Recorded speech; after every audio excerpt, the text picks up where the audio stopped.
Hey guys, welcome back to my channel. Today I'm working on a project that I've been wanting to do for a long time. I'm going to be duplicating the famous gleaming primrose mirror by Anthropologie. If you're not familiar, here's a picture. As you can see, it's a stunning vintage inspired mirror, but the smallest size costs about $550, so I'm going to DIY mine for under $140. I'm using a 24-inch by 30-inch mirror that I got from Home Depot. It was only $22. And then I'm going to cut the mirror so that the top corners are rounded. If you don't want to cut your own mirror, you could have a local glass/mirror company cut it for you, or you can buy one already cut and trimmed out if you want to skip all the hard steps and just add the details and paint. But I thought it would be cool to completely customize this myself. You can find all the tools and materials that I used in the description below. Let's get started. For the back panel, I'm using a 2-foot by 4-foot project panel of 1/2-inch MDF. The MDF is the same width of my mirror. All I needed to do was mark the length on my MDF board. Next, I used a bowl to round off the top 2 corners.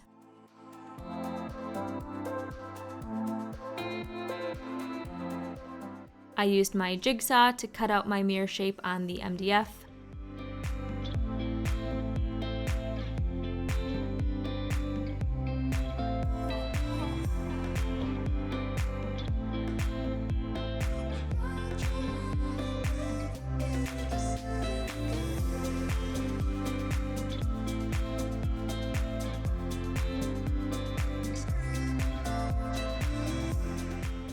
I laid out my wood decals just to make sure I like the sizing and layout. I found these at Lowe's, but they have a lot more options on Amazon.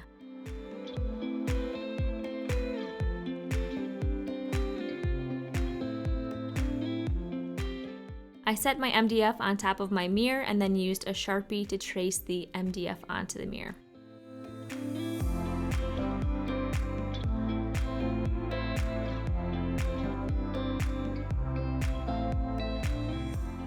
I got a little glass cutting kit. It was only $16 from Home Depot. The glass cutter has this little wheel blade. I'm going to use the MDF as a guide for my cut, but I have to move it away from the line just a little bit so that the wheel lines up perfectly with the Sharpie line. I put on a bit of oil that came with the glass cutting kit, and you want to apply a good amount of pressure and make one pass, scoring the mirror. Make sure you're wearing your safety glasses and gloves. Now here is where I made a mistake. I put the MDF under the mirror so that I had a gap to break the mirror, and then I used the ball end of the mirror cutter and tapped the line and the waist side of the mirror. I've seen a few different tutorials and there were mixed views on tapping above or below the mirror. From my experience, tapping above the mirror did not work as well. I applied pressure to the waist side as it hung over the edge and snapped it off. It didn't fully snap off, so I used a pair of pliers to try and get the smaller chunks off, but I ended up chipping and cracking the mirror.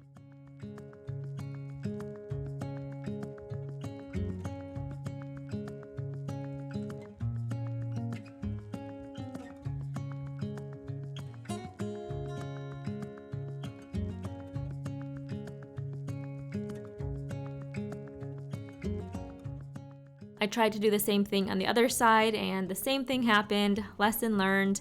I practiced a new technique on this scrap mirror and it worked a lot better, so I bought a brand new mirror to start over. I cleaned off the mirror to start fresh and clean. Speaking of fresh and clean, I'm using my new glass and mirror cleaner by Blueland, who happens to be sponsoring today's video. I actually first discovered Blueland on an episode of Shark Tank. I was so impressed with their mission and I was really excited when they reached out to me because I've been wanting to try out their products for a while. Here I have the Clean Essentials kit, which comes with a glass and mirror cleaner, bathroom cleaner, multi-surface cleaner, and foaming hand soap.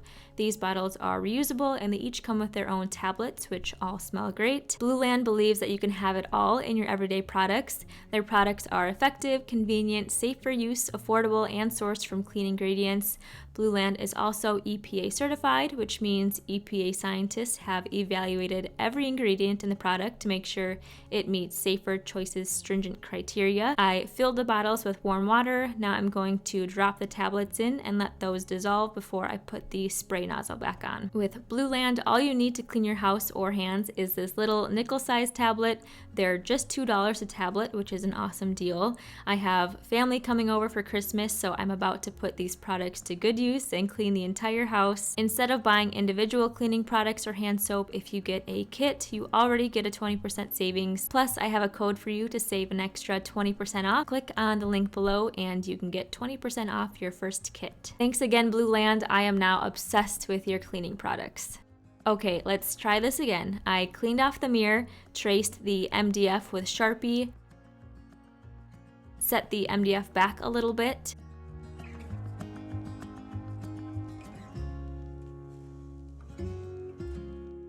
took one firm pass with my mirror cutter, and then brought the mirror so that the waste was hanging off the end of the table. And then I tapped the bottom of the mirror on the score line and waist side. When you tap it, you can see the score line getting deeper and deeper until it cracks all the way through. This gave me a way cleaner cut. It's still not perfect, but I'm using trim that will overhang my mirror about a ½ inch, so I have some room to hide those small imperfections. I used a metal file to file down any sharp areas. I followed the same steps for the other side. I found it worked better just to dip the blade in the oil instead of pouring the oil all over the mirror. I think that just made the mirror a little too slippery.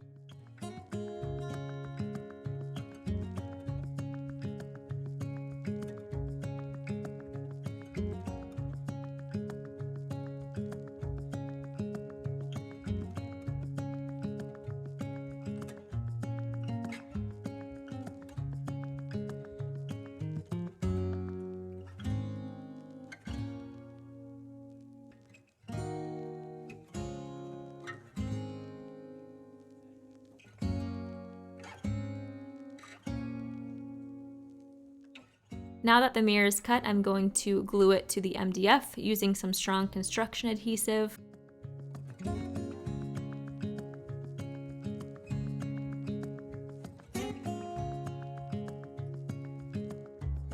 I put a towel on the mirror with a few weights to weigh it down.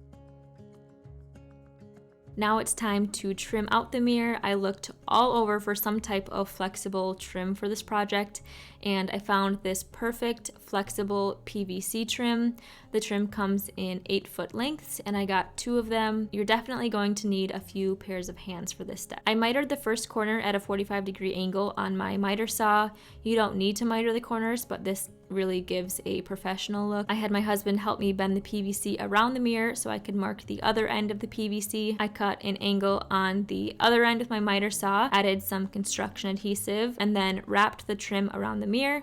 We used 2 clamps going left and right and 2 clamps going up and down.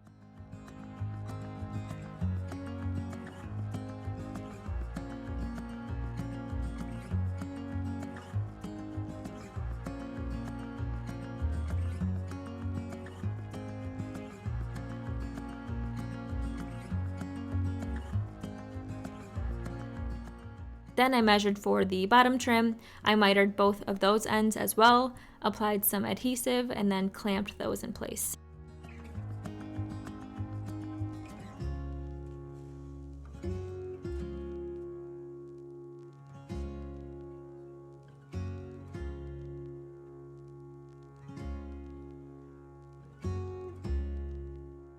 After everything was clamped down and set in place, I used 1-inch brad nails and secured a brad nail every 6 inches or so around the mirror.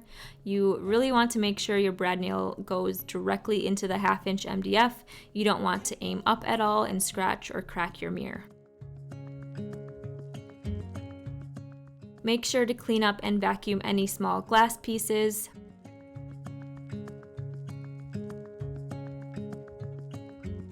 I used some wood filler and filled all the small nail holes as well as the cracks in my miter joints.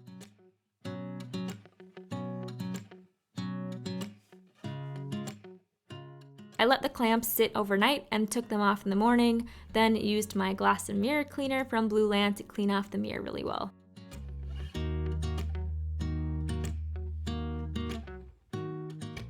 Next, it's time to add the wood accents. I used super glue and clamps to secure each of the pieces to my mirror. If you don't have clamps, tape works pretty well to hold your decals in place.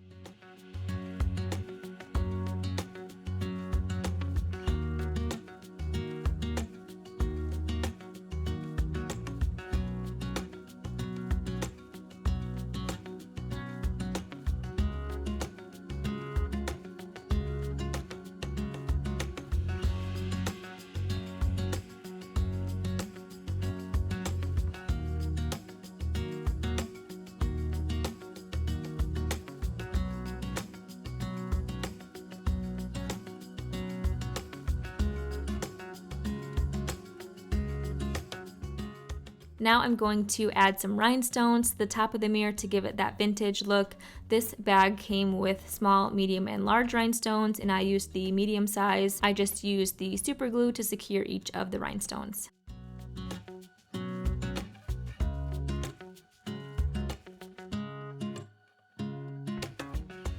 I plan on just leaning this mirror against the wall, but you could also add a bracket to the back of the MDF piece if you want to hang it on your wall.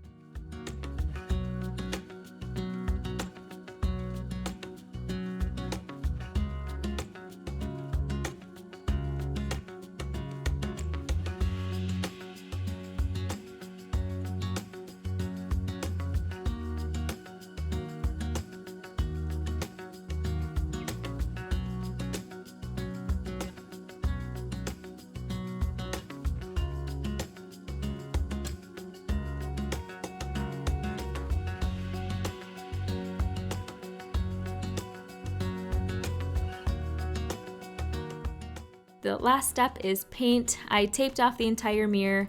Here is a good trick on the arches. Getting tape in there is pretty tough, so I just used some playing cards. I was going to use some acrylic paint, but it wasn't sticking to the PVC very well, so instead I took the mirror outside and spray painted the border with pure gold spray paint.